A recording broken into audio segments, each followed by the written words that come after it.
Buenas noches. Una vez más, el tema que se va a revisar hoy es la colangitis. Es un tema muy importante debido a que esta patología se presenta con una frecuencia relativa pues, en nuestra casa de salud y en nuestro medio. Se trata de una patología descrita por primera vez en 1877 por Jean-Marie Charcot, con su triada característica, que es la fiebre, ictericia y dolor abdominal. Se define como una infección bacteriana del sistema ductal biliar, cuya severidad es variable, presentándose desde casos autolimitados leves hasta severos, incluso amenazando la vida del paciente. Una de las clasificaciones de esta enfermedad es la de Longmire, que divide la colangitis aguda en 5 tipos: colangitis aguda secundaria, colecistitis aguda, la colangitis no supurativa aguda, colangitis supurativa aguda, colangitis supurativa aguda obstructiva y, por último, la colangitis supurativa aguda acompañada de absceso hepático. El término de colangitis supurativa se refiere a la presencia de pus en la vía biliar. Recuerden que, como alguna vez les dije, la presencia de cálculos ya en la vía biliar, en el colédoco, ya da la presencia de bacterias, que normalmente la bilis es estéril. Entonces la presencia ya de un cálculo ahí, más la obstrucción, pues se puede acompañar de una colangitis. Y se trataría ya de una emergencia, lo cual hay que drenar. Si es que hay pus en la vía biliar, hay que drenar, ¿sí? Mediante una CPRE, que sería lo más adecuado. En Estados Unidos y Europa, la prevalencia de la colelitiasis es de aproximadamente el 15% de la población. La enfermedad sintomática es causada por los litos biliares y es una indicación común de una cirugía laparoscópica. Se cree que alrededor de 500,000 colestectomías por año se realizan en Estados Unidos. En los pacientes portadores de colelitiasis asintomática, el riesgo anual a desarrollar un cólico biliar es del 1%, de desarrollar coledocolitiasis, y la principal causa de colangitis es del 0,2% y pancreatitis biliar 0,04%, que puede llegar al 1,5%. Previo a la década de los 80, la mortalidad de esta patología era cercana al 50%, sí era altísima. Sin embargo, esto ha disminuido debido a las técnicas endoscópicas de descompresión, ¿sí? Lo que les acabo de decir, mediante la CPRE. Actualmente, de este 50%, llega del 3 al 10% de mortalidad. En cuanto a la patofisiología, tenemos que las manifestaciones clínicas de la colangitis se desarrollan a partir de 2 factores: concentraciones bacterianas significativas en los conductos biliares y obstrucción. Los organismos más común encontrados son la Escherichia coli, la Klebsiella pneumoniae, que son gram negativos, enterococos, que son positivos, y los bacteroides frágiles, que son anaerobios. Aunque hay concentraciones elevadas de estos organismos en la vía biliar, para que se presente una colangitis aguda es necesario el aumento de la presión intraductal, la cual tiene un rango normal de 7 a 14 centímetros de agua. En condiciones normales, la vía biliar es estéril gracias a la presencia de la inmunoglobulina A y gracias al esfínter de Body, que evita el paso de bacterias desde el intestino hacia la vía biliar. Cuando las presiones intraductales aumentan por encima de los 18 centímetros de agua, rápidamente aparecen microorganismos tanto en la bilis como en la sangre, produciendo los síntomas usuales de fiebre y escalofríos debido a la bacteriemia y a reacciones sistémicas. Entonces tenemos las causas más comunes de obstrucción de la vía biliar, que son los cálculos. Otras causas son las estenosis benignas, Otras causas tenemos las estenosis por anastomosis bilioentéricas. Otras causas, estenosis malignas, tenemos como las principales un colangiocarcinoma, un cáncer periampular, un cáncer de cabeza del páncreas también. Los factores de riesgo para desarrollar una colangitis aguda son la coledocolitiasis, la edad avanzada, pacientes fumadores crónicos y los pacientes con colelitiasis previa.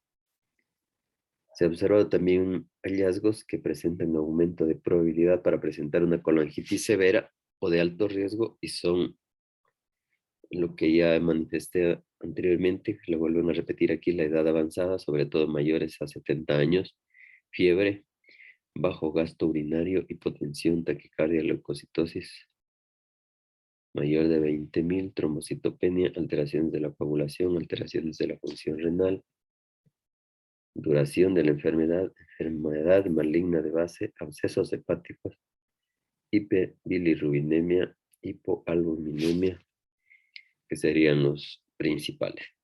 Bueno, vamos a dar paso a Yandri y Daniel para que continúe. Yandri.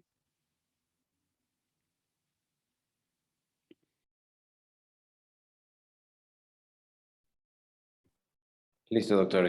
¿Me escuchan? Sí. Perfecto.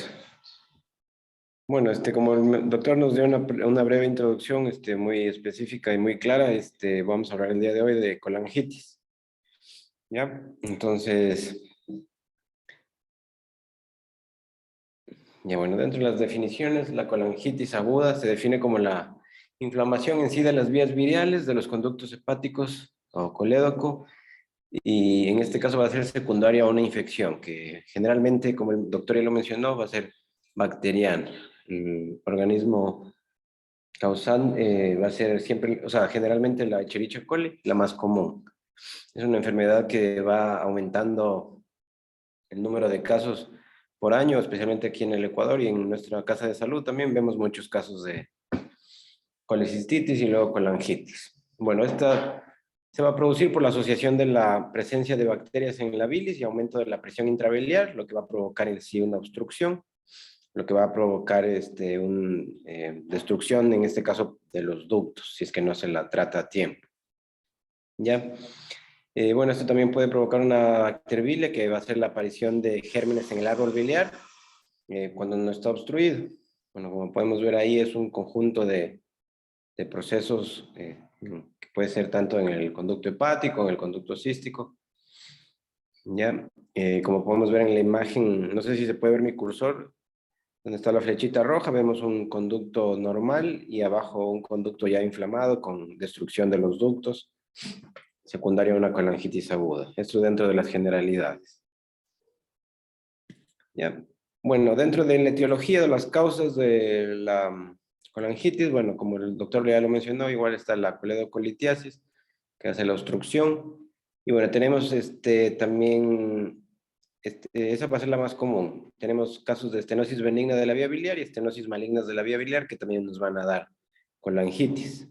Dentro de las estenosis benignas de la vía biliar van a estar las postquirúrgicas, las post-quimioterapia intraarterial, la colangitis esclerosante primaria y otras. Ya les voy a mencionar de cada una de ellas. Ya esto va a estar dado por anomalías biliares también congénicas que pueden, o sea, son muy raras, pero que se pueden dar, y también infecciones parasitarias de la vía biliar, que pueden ser ya por ascaris, por un montón de microorganismos y de parásitos. Bueno, y dentro de las estenosis malignas de la vía biliar está el colangiocarcinoma, también el ampuloma, que son tumores a nivel de la ampolla, carcinoma de la cabeza del páncreas también, que nos pueden provocar una colangitis, y la disfunción de las derivaciones biliodigestivas, ¿no es cierto? Y también puede ser dado secundaria a una post-colangiopancreatografía retrógrada endoscópica, que bueno, es un porcentaje del 25%, que también se puede dar, pero hay que tenerla en cuenta. Y también que nos puede dar una colangitis piógena recurrente. Ya vamos a hablar de los tipos. Bueno, generalmente de las generalidades también se habla de los tipos, que es, como ya nos mencionó el doctor, la colangitis ascendente o no supurativa, está la colangitis supurativa aguda, o CSA, la colangitis piógena recurrente, perdón, y la colangitis esclerosante primaria. Ya, vamos a ir hablando dentro de cada una de estas. Bueno, y como vamos viendo un poquito también el estrechamiento de los conductos biliares, que causa inflamación, cicatrices del conducto biliar, lo que nos puede dar paso a la colangitis. ¿Ya? Bueno, dentro de la colangitis ascendente o no supurativa, aquí nos decía que había una obstrucción parcial del árbol biliar. También el contenido infectado de este no va a estar bajo presión, entonces va a ser un edema, pero que no causa en sí taponamiento o obstrucción. En este caso no hay supuración, es como temprana, es la más común y los pacientes son sometidos a manipulación con exámenes colangiográficos, como la colangiopancreatografía retrógrada endoscópica. ¿Ya? Pero ya vamos a hablar también de algunos criterios, de algunas cosas para saber cuándo usar y cuándo no, más adelante. Pero es como para hablar de los tipos, al principio. ¿Ya? También de otro tipo es la colangitis supurativa aguda, que esta va a ser una complicación fulminante del colédoco con una colelitiasis y también puede ser por otras causas. Esta va a ser muy rara en pacientes menores de 60 años, por lo que generalmente se la ve más en adultos mayores, ya que tienen otras comorbilidades igual. En este caso, la colangitis supurativa aguda va a tener un tratamiento de drenaje biliar obligatorio.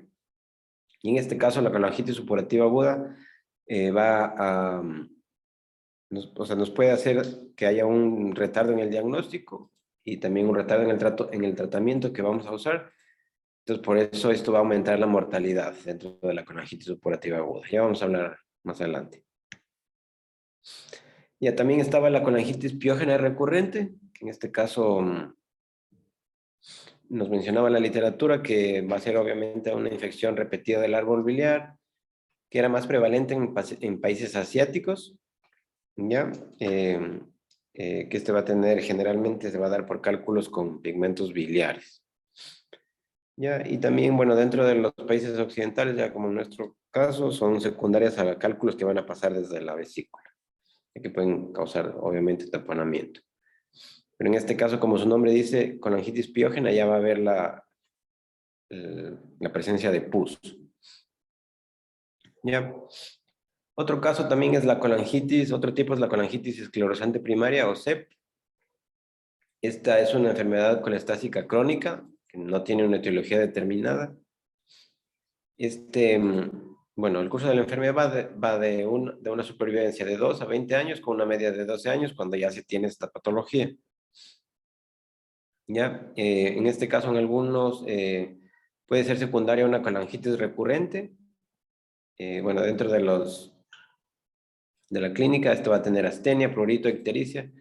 Y ahora vamos a hablar más adelante también de otras causas.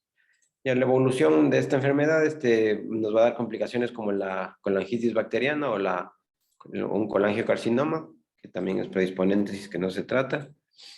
O también puede haber casos que se den en personas que tengan hipertensión portal, ascitis o una enfermedad hepática. Ya, bueno, aquí los fenómenos inflamatorios y fibróticos del sistema biliar intra y extrahepático van a producir obviamente una estenosis del sistema ductal. Esta estenosis va a llevar a la obliteración biliar y a la cirrosis biliar y a una insuficiencia hepática, en el caso de que no se trate a tiempo. Bueno, esta colangitis esclerosante primaria es una enfermedad inflamatoria, está dentro de las enfermedades inflamatorias intestinales. Puede ser también secundaria a pacientes que tengan lupus eritematoso sistémico, que tengan, se han visto también pacientes con artritis que desarrollen esta colangitis esclerosante primaria, o que tengan enfermedades relacionadas con alteraciones de los fibrinógenos, como enfermedades fibrosantes. ¿Ya? Bueno, como podemos ver en este gráfico, la estructura intrahepática de los ductos se ve alterada. Va a haber fibrosis de las estructuras dentro de los conductos, como vemos también ahí en esta imagen, una colangiopancreatografía retrógrada endoscópica, la imagen B. Bueno, ahí vemos la dilatación de algunos de los conductos por estrechez de algunos otros, de los conductos o conductillos. Ahí vemos que hay una dilatación del lumen de la estructura en este caso y la inflamación pues, que va a causar en sí la colangitis. Ya. Bueno, dentro de las causas de colangitis menos comunes van a ser las infecciones parasitarias, pero también hay que tenerlas en cuenta, una estenosis papilar y también está el síndrome del sumidero. ¿Ya? Dentro de las causas Pero más ahí un comunes, ratito. ¿Qué es eso del síndrome del sumidero?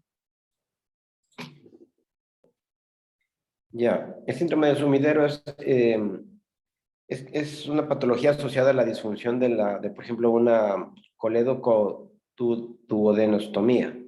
¿Ya? Donde, por ejemplo, en este caso nos mencionaba la literatura que restos de alimento o de barrio biliar se van a depositar en el tramo distal del colédoco. Y esto va a causar el síndrome del sumidero. Y Ya, esto ¿no va a es hacer cierto? Es en el, que se provoque una colangitis, a repetición por una sobreinfección, por ejemplo, a este nivel. ya, es como una alcantarilla, ¿no es cierto? Que tenemos ahí Ujú. dentro del, entre el Sumidero es como decir duodeno y la vía biliar, ahí está la anastomosis, ¿no es cierto? O si es que se hace una duodenoanastomosis, o también puede ser una yeyunoanastomosis. Pero esto más se da con la duodenoanastomosis porque por lo general se hace una lateral, es la anastomosis que se hace, ¿sí? Entonces ahí en ese sitio, eh, como su nombre lo indica, es como una alcantarilla, se acumulan restos de alimentos y pues por ende va a ser una proliferación de bacterias ahí, un nido para las bacterias y por lo tanto ascendentemente van a subir las bacterias, ¿sí? Es el síndrome del sumidero. Muy bien, continúa. Ya. Y bueno, eso es dentro de las causas menos comunes, pero que también hay que tenerlas en cuenta. Bueno, las causas más comunes, como hemos mencionado, igual van a ser, en este caso, los cálculos biliares, tumores también a cualquiera a cualquier nivel de estos ductos. Puede haber presencia de tumores que causen estrechamiento a este nivel. También estrechamiento por procesos quirúrgicos, que puede haber presencia de coágulos de sangre también por trauma, por hemorragias o por una mala manipulación de estos conductos. También una inflamación pancreática puede provocar colangitis.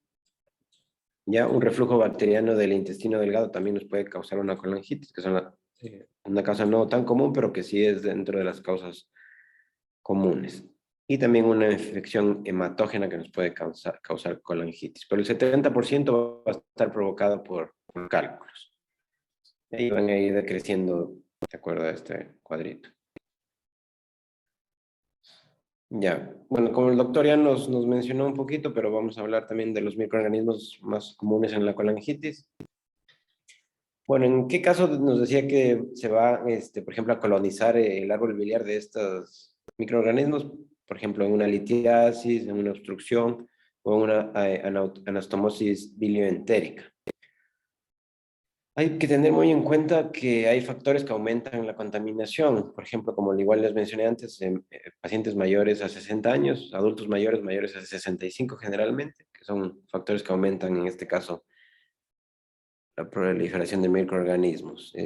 La colelitiasis, obviamente, la ictericia obstructiva, que también va a estar dentro de unas causas más comunes, la estenosis biliar, una obstrucción de causa maligna, que también hay que tenerlas muy en cuenta en pacientes con CA, generalmente de estómago, páncreas, eh, manipulación de la vía biliar también, secundaria a procesos postquirúrgicos también nos puede dar.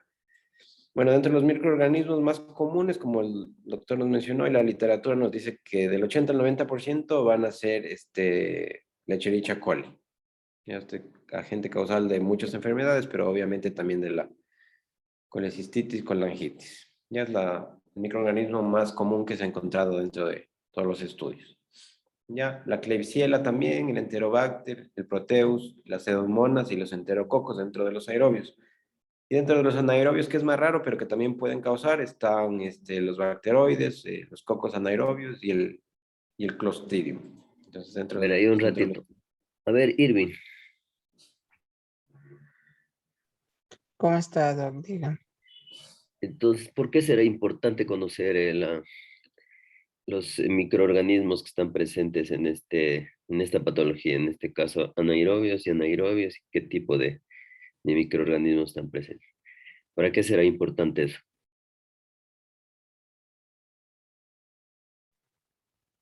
Ya, Doc. O sea, bueno, esto se podría tomar en cuenta con la finalidad de establecer un tratamiento específico, Exactamente. determinado a cierta bacteria. Y por eso, Doc.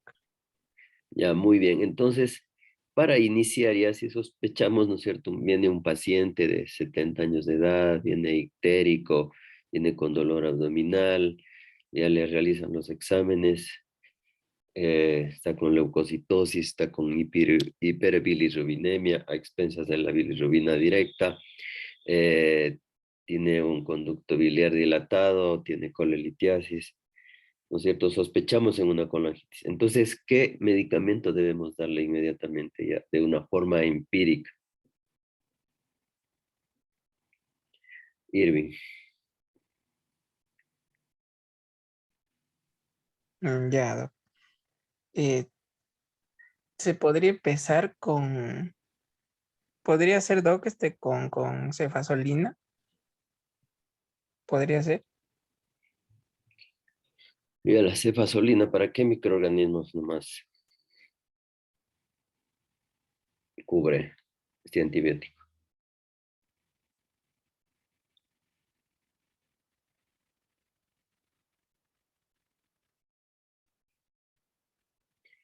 Si tenemos también bacteroides, tenemos anaerobios, ¿sí?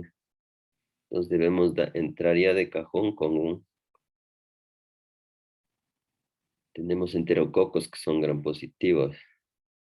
Tenemos que dar un antibiótico de amplio espectro y uno contra anaerobios, ¿sí?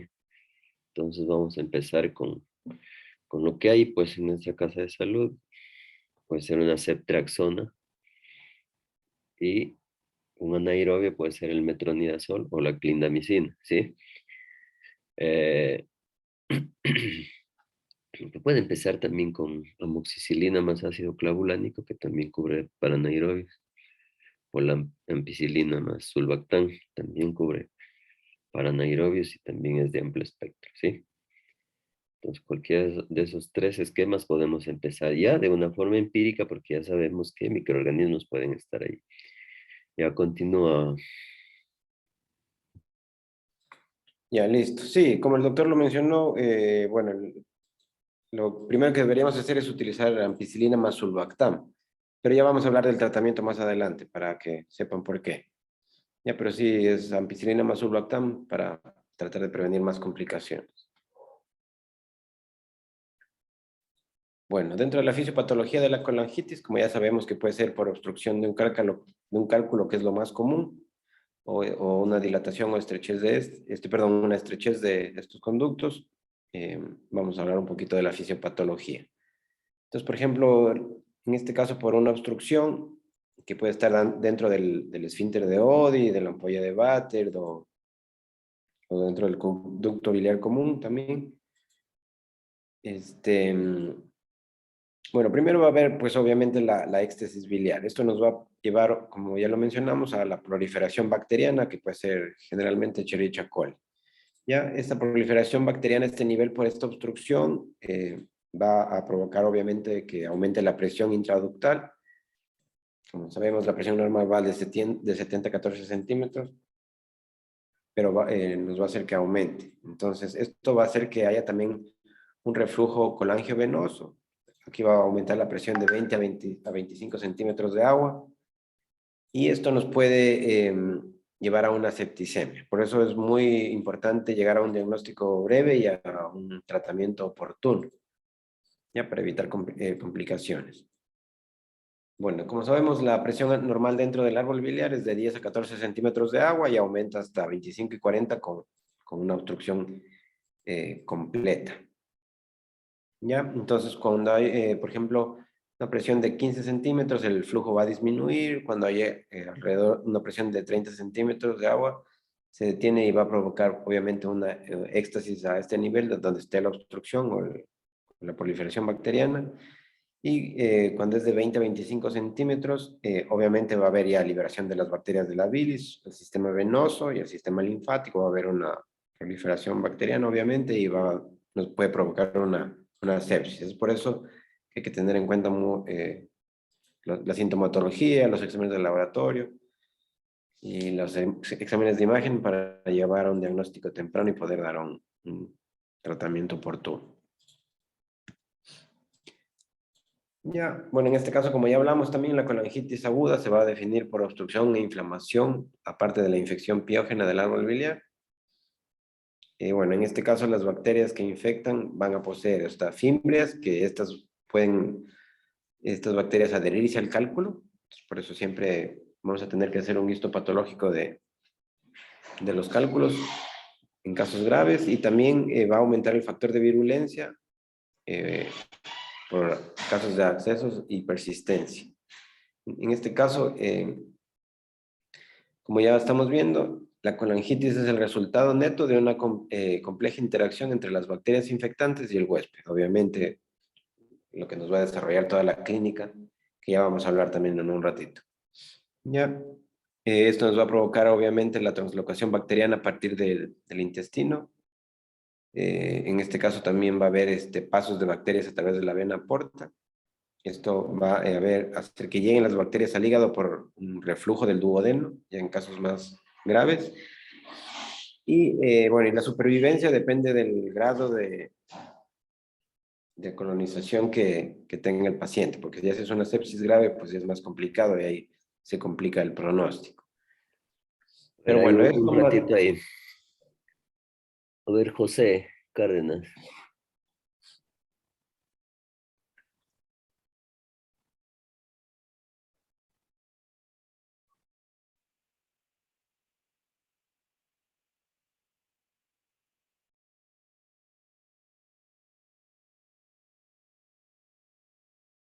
El paso de las bacterias a la vena porta y también llegada de bacterias al hígado por el reflujo del duodeno, que va a provocar lo que es la colonización. No, pues el paso de bacterias a la vena porta es otro mecanismo por el cual llegan los microorganismos a las vías biliares, ¿sí? Entonces, la translocación bacteriana, ¿en qué consiste?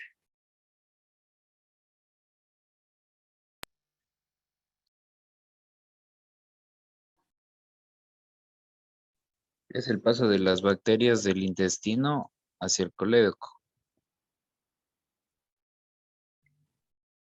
¿Ya cuándo hay esta translocación?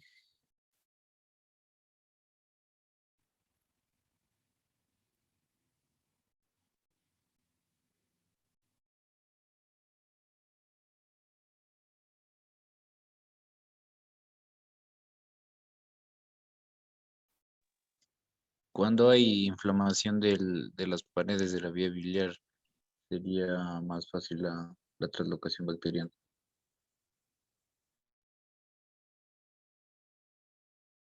Ya serían las paredes del intestino, ¿sí? Translocación bacteriana por lo general se da cuando hay les dije alguna vez, aumento de los poros de las paredes del intestino delgado o del colon, ¿sí? Que es donde más bacterias hay. Esto puede darse, sí, por un proceso inflamatorio, ¿sí? Principalmente, y de ahí pueden llegar a la vía biliar, ¿sí? Entonces, eso sería la translocación bacteriana. Entonces, por eso todo proceso en cualquier parte del tubo digestivo, donde haya inflamación, donde haya distensión, puede haber translocación bacteriana y está indicado ya iniciar antibióticos, ¿sí? Es más por eso. Ya continúa, Chande.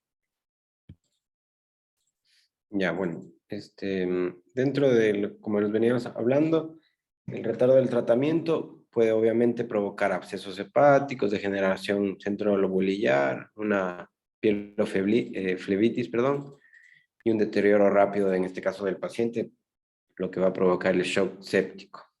¿Ya? Bueno, una vez establecidos los abscesos hepáticos, el tratamiento quirúrgico y antibiótico no van a repetir el proceso séptico, ¿cierto? Entonces hay que tener muy en cuenta primero actuar temprano para no llegar a este shock séptico. ¿Ya? Bueno, aquí hay que tener un poquito de atención porque esto es muy importante. Entonces, el cuadro clínico clásico de la colangitis va a ser la triada de Charcot y la pentada de Reynolds.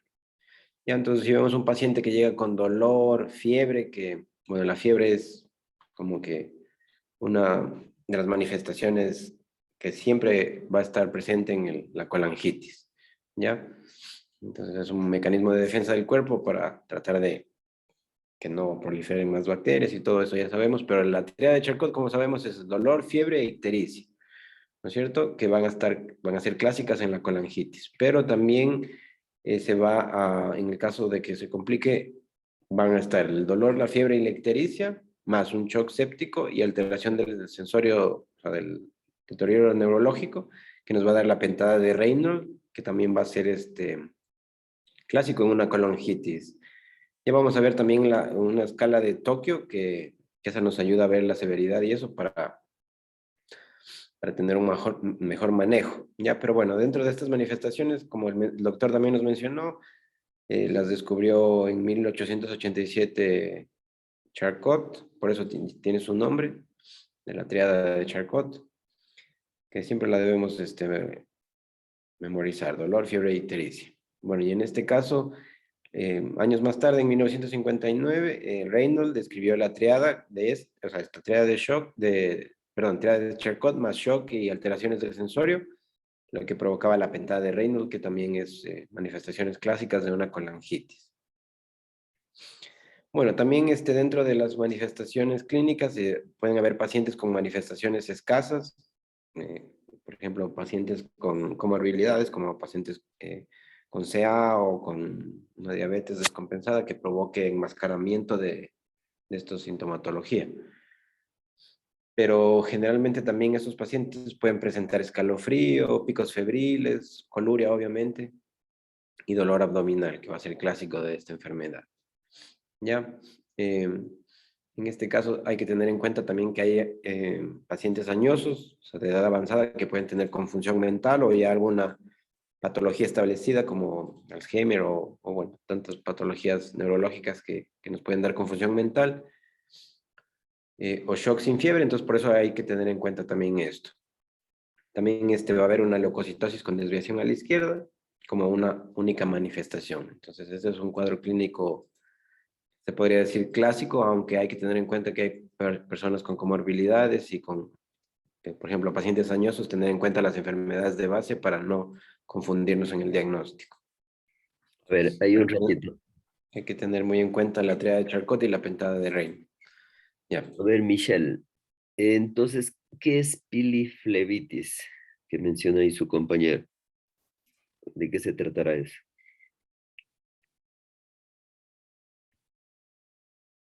Sí va a ser como una tromboflebitis de la vena porta o de alguno de sus ramos. ¿Por qué se da eso? Esto va a ser como resultado de la complicación de procesos intraabdominales o de alguna intervención quirúrgica. Un ejemplo de cada uno.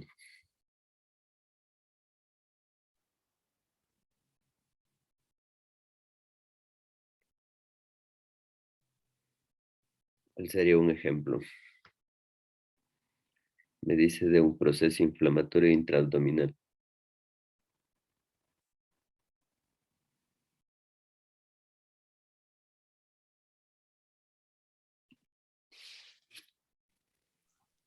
Una peritonitis o tal vez por una apendicitis. Ya, esa era la causa más frecuente antes de la piliflebitis. Antes se hablaba bastante de esto, ¿sí? Esto sucedía antes de la era de los antibióticos, pero ahora como ya hay los antibióticos, Ya casi ha desaparecido esta patología, ¿sí?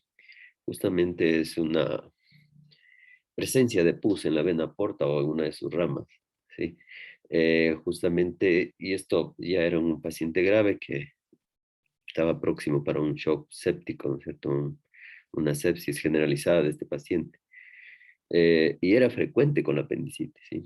Ahora también hablan que podría darse, ¿no es cierto?, una colangitis severa en pacientes inmunodeprimidos, eh, pero rara vez se llega a esta piliflebitis, ¿sí? Aquí su compañero está mal escrito eso, pieloflebitis, no, eso no creo que exista. Sí, doc, yo le voy a cambiar, perdón. Ya, eso entonces. Ahora casi ya no se habla de esta patología, solo para que la conozcan y la tengan presente. Continúa, Chane.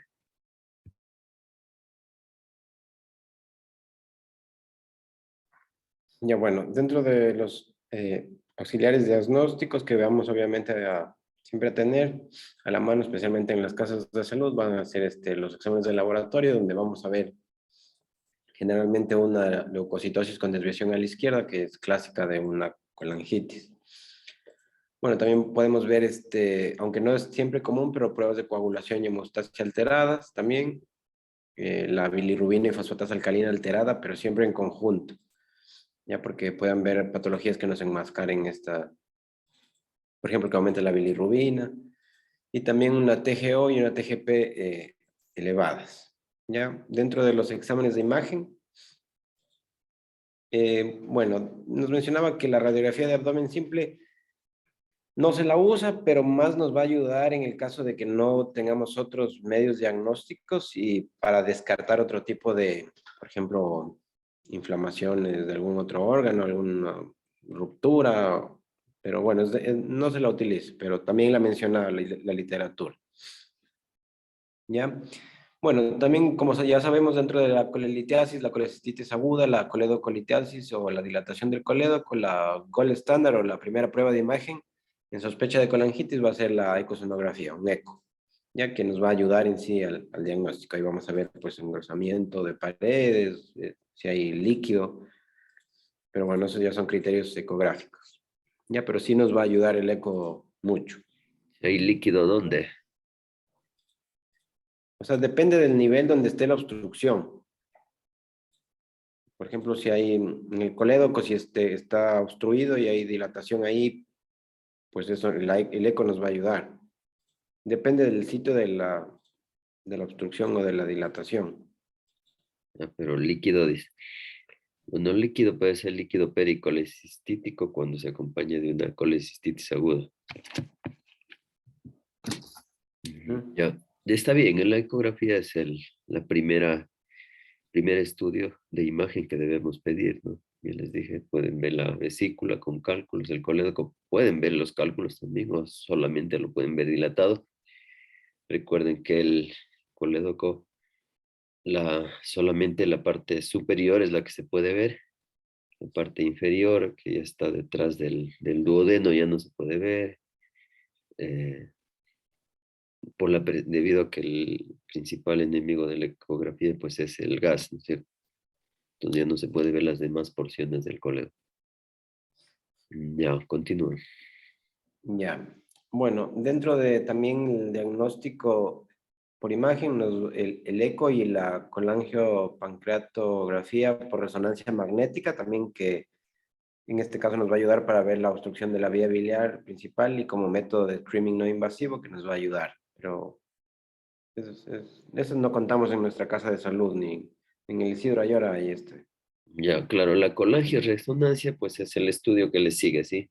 Debido a que es inocuo, ¿no es cierto? No tiene ninguna contraindicación y no tiene ningún efecto adverso, como decir, ¿sí?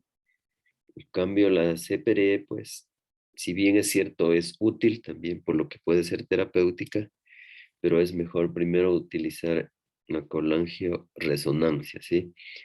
Para hacer bien el diagnóstico, una vez que tengamos ya un diagnóstico, si realizamos la CPRE para ya realizar el tratamiento. claro. También nos menciona la tomografía, que bueno, en el caso de complicaciones de litiasis biliar, por gas intraportal, perforaciones vesiculares, perforación de abscesos o tumoraciones biliopancreáticas que nos van a ser de mucha ayuda igual. Y también No más, sean obstrucciones malignas, ahí sí nos ayuda bastante la tomografía, sí. Y debemos pedirla contrastada, sí. sí, Siempre que siempre queramos contrastada. estudiar un tumor, pidamos simple y contrastada, sí, la tomografía. Sí, y dentro también del diagnóstico de la colangitis esclerosante primaria, la colangiopancreatografía por resonancia magnética nos va a ayudar también bastante. Pero en sí, la CEPRE, que es la colangiopancreatografía retrógrada endoscópica, como ya sabemos, se va a reservar para los casos en los que se requiera ya intervención de la vía biliar y nunca solo como para diagnóstico. Entonces, como ya sabemos, es un examen, bueno, un procedimiento que es diagnóstico y terapéutico al mismo tiempo. ¿Ya? Pero eso también debemos saber cuándo utilizarlo. Ya vamos a hablar de eso. ¿Ya? Entonces, bueno, el manejo del tratamiento va a ser multidisciplinario. Obviamente el drenaje biliar precoz nos va a ayudar. Ya vamos a hablar de esto también porque pero bueno, así sea una causa temprana o aguda, vamos a terminar en una obstrucción que nos va a tocar o sea, hacer una CEPRE, sí o sí. ¿Ya? Pero la importancia es del manejo, primero de tratar la infección bacteriana y tener al paciente estable. Pero a la final, toda obstrucción va a llevar a un tratamiento, en este caso, por CEPRE. O en el caso ya que sea grave, por tratamiento quirúrgico. ¿Ya? Pero bueno, en sí el tratamiento va a ser un drenaje biliar precoz. También podemos hacer una coledocolitiasis tipo B. Bueno, como podemos ver aquí, por alteraciones hidroelectrolíticas, también debemos realizar hemocultivos. Bueno, aquí se me ha ido una E, pero en la CEPRE, bueno, es el drenaje, la extracción de los cálculos, las esfinterotomías y en el caso también podemos poner prótesis para distender, en este caso, los conductos, ¿ya? Porque pueden haber estrecheces también, o en el caso donde haya un cálculo y luego se queden como que obliteradas o débiles las paredes, también podemos poner prótesis, como vemos en la imagen C, son unas como mallitas, como las que se usan en intervenciones cardíacas, cuando se ponen esas mallas para soportar las paredes y ayudar a que no se formen, o sea, que no haya no, si sería de estas paredes, hay este tipo de mallas que nos van a ayudar. Ya, y también tenemos que tener muy en cuenta que se debe evitar la dilatación del esfínter de Oddi por un balón neumático para que no haya, en este caso, más complicaciones. Son cosas que tenemos que tener en cuenta, pero ya dentro de los tratamientos. Bueno, también como ya lo mencionó el doctor, bueno, el primer paso sería el tratamiento antibiótico. ¿Ya? Lo que primero podríamos utilizar es ampicilina o amoxicilina, nivel 1.5 gramos intravenoso cada 6 o cada 8 horas. Todo depende de la edad del paciente, el peso del paciente también. Otras opciones que podemos utilizar, también cefotaxima, 1 gramo cada 6 a 8 horas, más gentamicina, 240 miligramos, eso sería cada QD por intravenoso, o amicacina, 500 miligramos cada 12 horas intravenoso también. Podemos utilizar estas combinaciones de ceftriaxona, 1 gramo intravenoso por QD, o ceftazidima, 1 gramo cada 6 horas también intravenoso, más la combinación con gentamicina o amicacina, ¿ya? Pero el tratamiento, o sea, que tenemos más a la mano siempre va a ser ampicilina o amoxicilina, ¿ya? Eso nos va a dar una mejoría del cuadro en las primeras 48 horas de un 65%, el 20 o el 15%, ya todo depende del cuadro del paciente. Y si es que ya es pasadas las 72 horas de la complicación del cuadro de una colangitis, bueno, el tratamiento antibiótico puede no ser, o sea, de ley vamos a tener lo que hacer, pero no es tan, ¿cómo les explico? O sea, mientras más temprano demos el tratamiento antibiótico va a ser mejor pronóstico, ¿ya? Entonces, es más por eso. Bueno, también dentro de los tratamientos está el drenaje endoscópico, que tiene menores complicaciones que el quirúrgico. O sea, como podemos ver en la imagen, ahí colocamos estas sondas, este endoscopio, para poder dilatar y obviamente retirar los cálculos en el caso de que sea por una obstrucción. Como vemos, ponemos estos stents, que eran las mallitas, que no me acordaba hace un rato el nombre. Son estos stents que ayudan a que esté permeable el vaso, el conducto. ¿Ya? Una pregunta ahí. ¿Cuánto mide el endoscopio que se ve ahí en la radiografía de la CPR?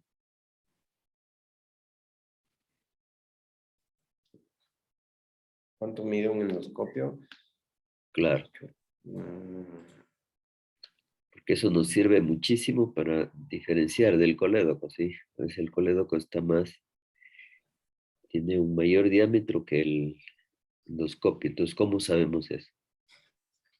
Bueno, o sea, el promedio del colédoco es el tamaño de 4 a 5 milímetros. Entonces, el endoscopio tendría que ser mucho más pequeño, aproximadamente. O sea, no sé la medida exacta, pero yo estimo que unos 1.7 centímetros, o sea, 2 centímetros máximo. Milímetros, perdón. Porque si el colédoco es de promedio de 4 a Bueno, 4.8. esa tarea les queda para la siguiente clase. A ver, leerán, ¿sí? Para que Ajá. eso sirve de referencia. Es que todo esto no le vas a meter en el colédoco tampoco. Lo que entra son solo, eh, entra solo la canastilla, una guía, un alambre, eh, un balón. Sí, no lo vas a meter este endoscopio en el colédoco, eso nunca. Sirve aquí para hacer la intervención. Primero tienes que hacer un precorte, luego la papilotomía, luego introduces ya la guía. Luego introduces el contraste y luego tomas ya la radiografía para que se pueda ver ya con el contraste ahí, para ver pasa o no pasa, hasta dónde pasa y para ver los cálculos, ¿sí? Ya, entonces esa tarea queda para todos. Continúa. Claro, o sea, llegamos con el endoscopio y luego la guía sería la que pasa para poder, porque el endoscopio no es muy ancho como para llegar hasta aquí, pero si no sé las dimensiones de este material, ya voy a revisarlo. Muy bien. Ya. Bueno, también en la colangitis recurrente, vamos a ver, por ejemplo, que puede haber una portoenterostomías, hepático yeyonostomías también, colédoco duodenostomías, esfinterostomías o esfinteroplastias. ¿Ya? También, obviamente, esto puede dar, la enfermedad, nos mencionaba la literatura, la enfermedad de Caroli. En este caso, como podemos ver, que en este caso se caracterizaba la enfermedad de Caroli por la dilatación quística, en este caso de las vías intrahepáticas, pero que no había afectación extrahepática y, por ejemplo, esta generalmente se asociaba a enfermedades de quistes renales también. Y otras variantes también de este síndrome nos decía que se asociaban a fibrosis hepática congénita y esto nos puede llevar este síndrome a una hipertensión portal, por eso hay que tenerlo muy en cuenta. Bueno, y aquí el tratamiento, pues obviamente trimetoprim sulfametoxazol, 160 miligramos de trimetoprim más 800 miligramos de sulfametoxazol cada 12 horas. Nos decía de 5 a 7 días, ciprofloxacina 500 miligramos vía oral cada 12 horas, igual de 5 a 7 días, amoxicilina más ácido clavulánico, 500 miligramos de amoxicilina más 125 miligramos de ácido clavulánico por 12 horas, igual de 5 a 7 días.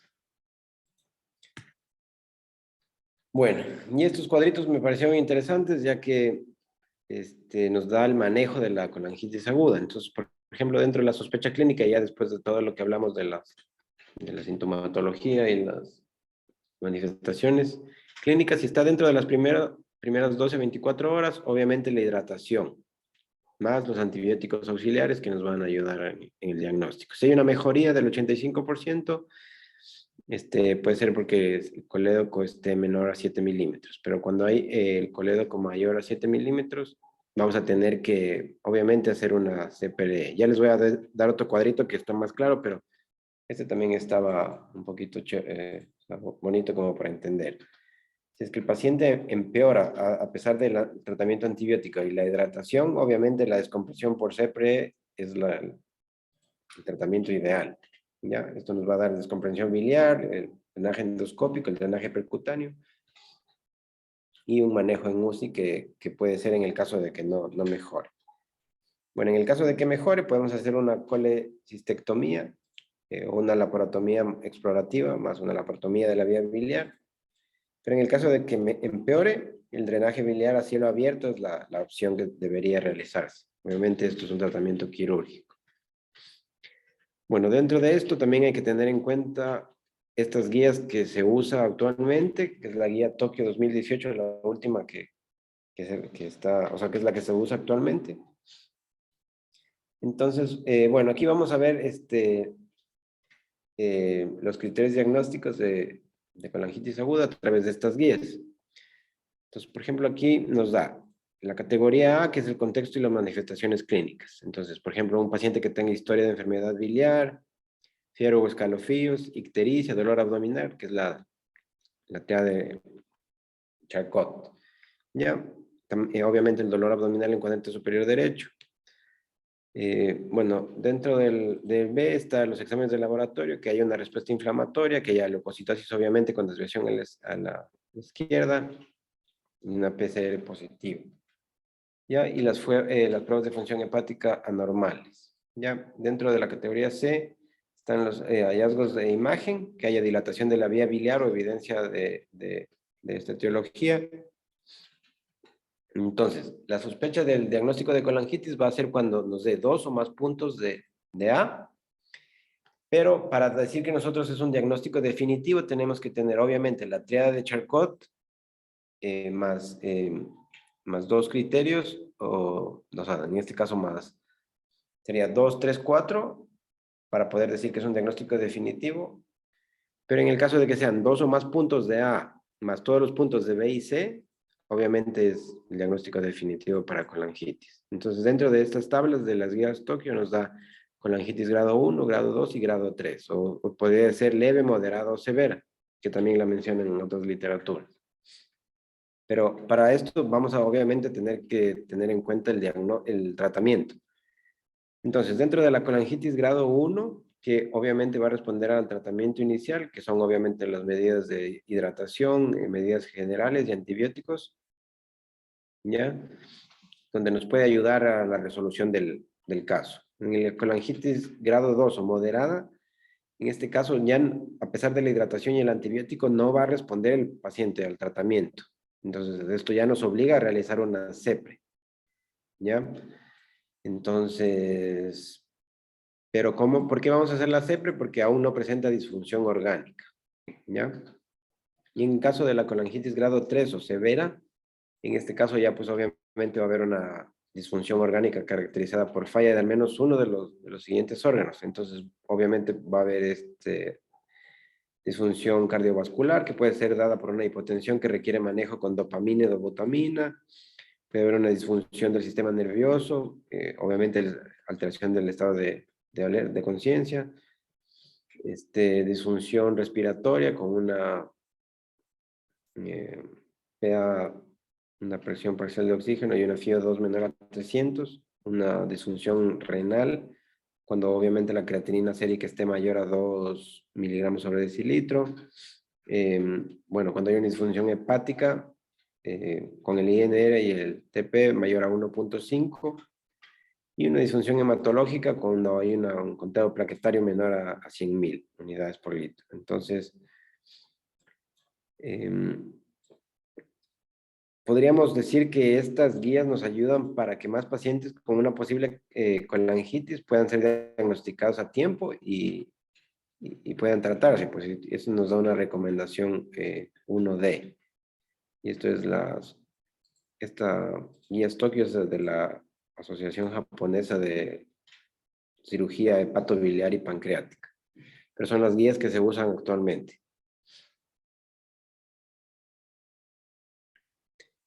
Ya. Entonces, dentro de estas guías, para que me entiendan un poquito más, si es que no se les hizo fácil, como vimos A, B, C, bueno, bueno, dentro de la A, la inflamación sistémica, ¿no es cierto? Entonces, A1, fiebre y escalofríos. A2, datos de laboratorio que pueden ser de la respuesta inflamatoria. Dentro de B, la colestasis. B1, la ictericia, y B2, datos de laboratorio, o sea, las pruebas de función hepática que estén anormales. Y C, los estudios de imagen, C1, dilatación biliar, y C2, evidencia de la etiología en las imágenes, por ejemplo, estenosis, en este caso el cálculo de la piedra o el stent.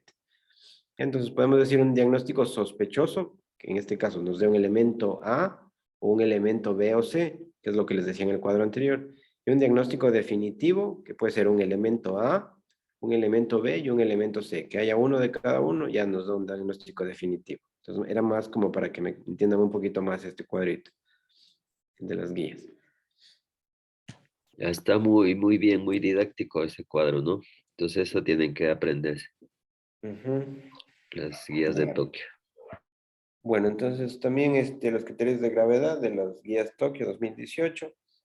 Aquí, este es otro cuadrito que estaba en Harrison, que también me gustó, es el grado 3, por eso les dije grado, porque por ejemplo acá nos pone 1, 2, 3, acá en cambio nos pone grado grave, moderado, leve. Entonces, leve que no cumple los criterios de grado 3 o 2. Grado moderado o grado 2, la colangitis aguda, que se asocia con cualquiera de las siguientes condiciones. Entonces, un recuento de glóbulos blancos elevado, mayores a 12.000 o menores a 4.000, fiebre mayor a 39.5, fiebre mayor o igual a 39.5 grados Celsius, una edad de 75 años, hiperbilirubinemia, una bilirrubina total mayor a 5 miligramos por decilitro y una hiperbuminemia. Este sería un grado moderado. Y el grado grave o grado 3, ya cuando la colangitis aguda se asocia con disfunción de cualquiera de los órganos. Como ya les mencioné igual en el de guías Tokio. ¿Ya? Pero es la disfunción cardiovascular, disfunción neurológica, disfunción respiratoria, disfunción renal, disfunción hepática o disfunción hematológica. ¿Ya? Entonces, ya como para clasificarlas mejor. Entonces, si tenemos un paciente y le aplicamos estas escalas, nos puede ayudar mucho para ver en qué estadio está. Bueno, y aquí también de acuerdo a estos cuadritos que son súper chéveres para poder llegar a un diagnóstico más rápido, está el tratamiento. Entonces, si tenemos un grado 1, que es leve, obviamente va a ser los antibióticos y el soporte general, ¿no es cierto? Fluidoterapia, analgésico, ¿ya? En el caso de que haya mejoría, pues vamos a tener que estar solo en observación al paciente, ¿ya? En el caso de que no haya mejora, obviamente vamos a necesitar un drenaje biliar. Entonces, obviamente la endoscopía de la CEPRE, que es lo que nos ayudaría. Porque siempre, bueno, también la literatura nos mencionaba que siempre los grado 1 van a terminar en grado 2 tarde o temprano. Entonces, siempre hay que estar en constante monitoreo del paciente. Pero generalmente la CEPRE es el examen que nos va a ayudar.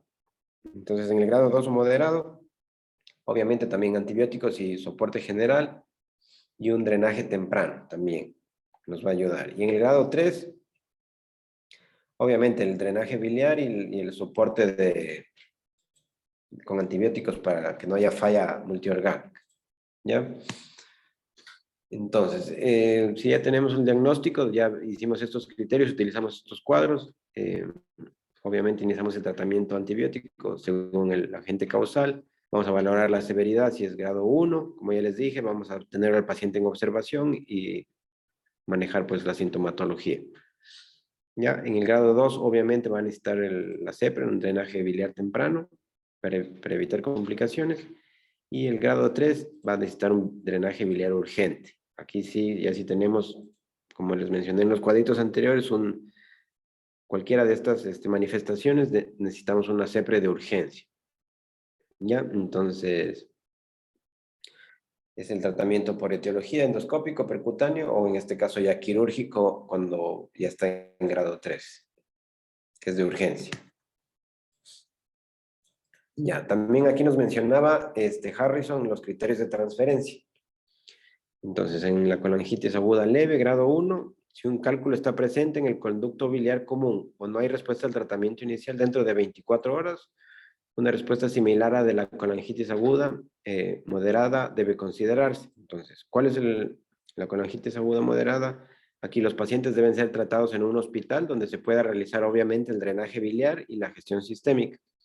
Si un hospital no está equipado para realizar el drenaje biliar, debe ser trasladado a un hospital en el que pueda ser aportada, obviamente a un hospital de donde tengan este tipo de instrumental, ¿cómo se llama? Bueno, me olvidé, pero un hospital de mayor complejidad sería, ¿no? ¿Cómo sería? Bueno, donde cuenten con este instrumental, ya que si lo tenemos en una casa de salud donde no contemos con este tipo de equipos, pues vamos a empeorar el cuadro y podemos complicarlo más al paciente. Claro, lo que Y en el pasa es caso, que para hacer la CPRE se necesita de un endoscopio diferente y un instrumental diferente. Porque en Zamora tenemos endoscopios, pero no hacemos la CPRE y no hay cómo hacer este tipo de intervenciones, es por eso. Y por ende también el personal capacitado. exacto, sí. Entonces, y en el caso de la colangitis aguda grave, o sea, es mayor aún el caso de que el paciente requiera un drenaje biliar de emergencia y también como cuidados críticos, una unidad de cuidados intensivos en el caso de que haya falla multiorgánica. Y obviamente ser trasladado a un hospital donde cuenten con todo este tipo de, de herramientas y áreas donde pueda ser controlado el paciente.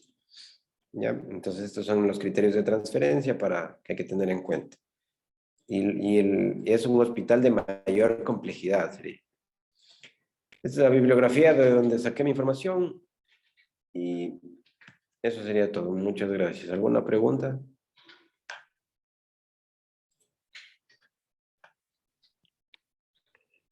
Bueno, gracias, Sandri. Estaba muy bien explicado, sobre todo la última parte, eh, con todos los cuadros y esquemas, cómo se debería hacer el manejo, ¿no? de la colangitis.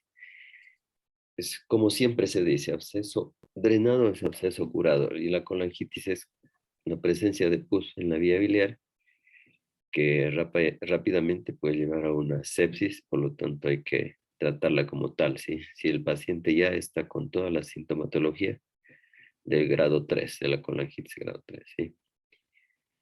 Entonces, para concluir, podemos decir que la colangitis aguda es una patología que se presenta en condiciones específicas por aumento de presión, por obstrucción de la vía biliar, por la colonización bacteriana de este conducto biliar. Su severidad va desde casos leves, como se ha manifestado, hasta muy severos y que se convierten ya en una emergencia. En este caso sería el drenaje biliar, ¿cierto? Entonces se han desarrollado las guías de Tokio para el diagnóstico y la clasificación de la severidad, lo cual estuvo muy bien explicado. El manejo depende de cada caso, pero el pilar fundamental es la descompresión adecuada de la vía biliar como una terapéutica mínimamente invasiva. En este caso, siendo la primera opción, es la CPR, ¿sí? Eh, Cada vez la tecnología va avanzando, entonces ahora el mismo endoscopio ya tiene un ecógrafo, ¿sí? Un ecógrafo endoscópico.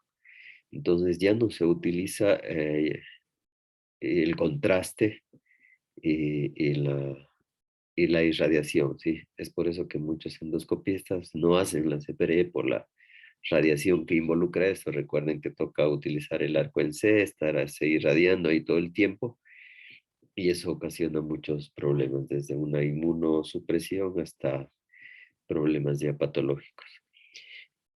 Peor es si son personas o mujeres en edad fértil. Entonces ahora se está utilizando ya este tipo de endoscopios que tienen ecografía, entonces con la ecografía hacen el diagnóstico, retiran los cálculos, nuevamente hacen la ecografía y ven que ya está limpio, pues y terminan el procedimiento, ¿sí? Entonces, eso es lo que se está utilizando ya actualmente, se está irradiando ya cada vez menos. Eso era para terminar. Y muchas gracias a todos. Gracias, doctor, que se mejore. Gracias. Gracias.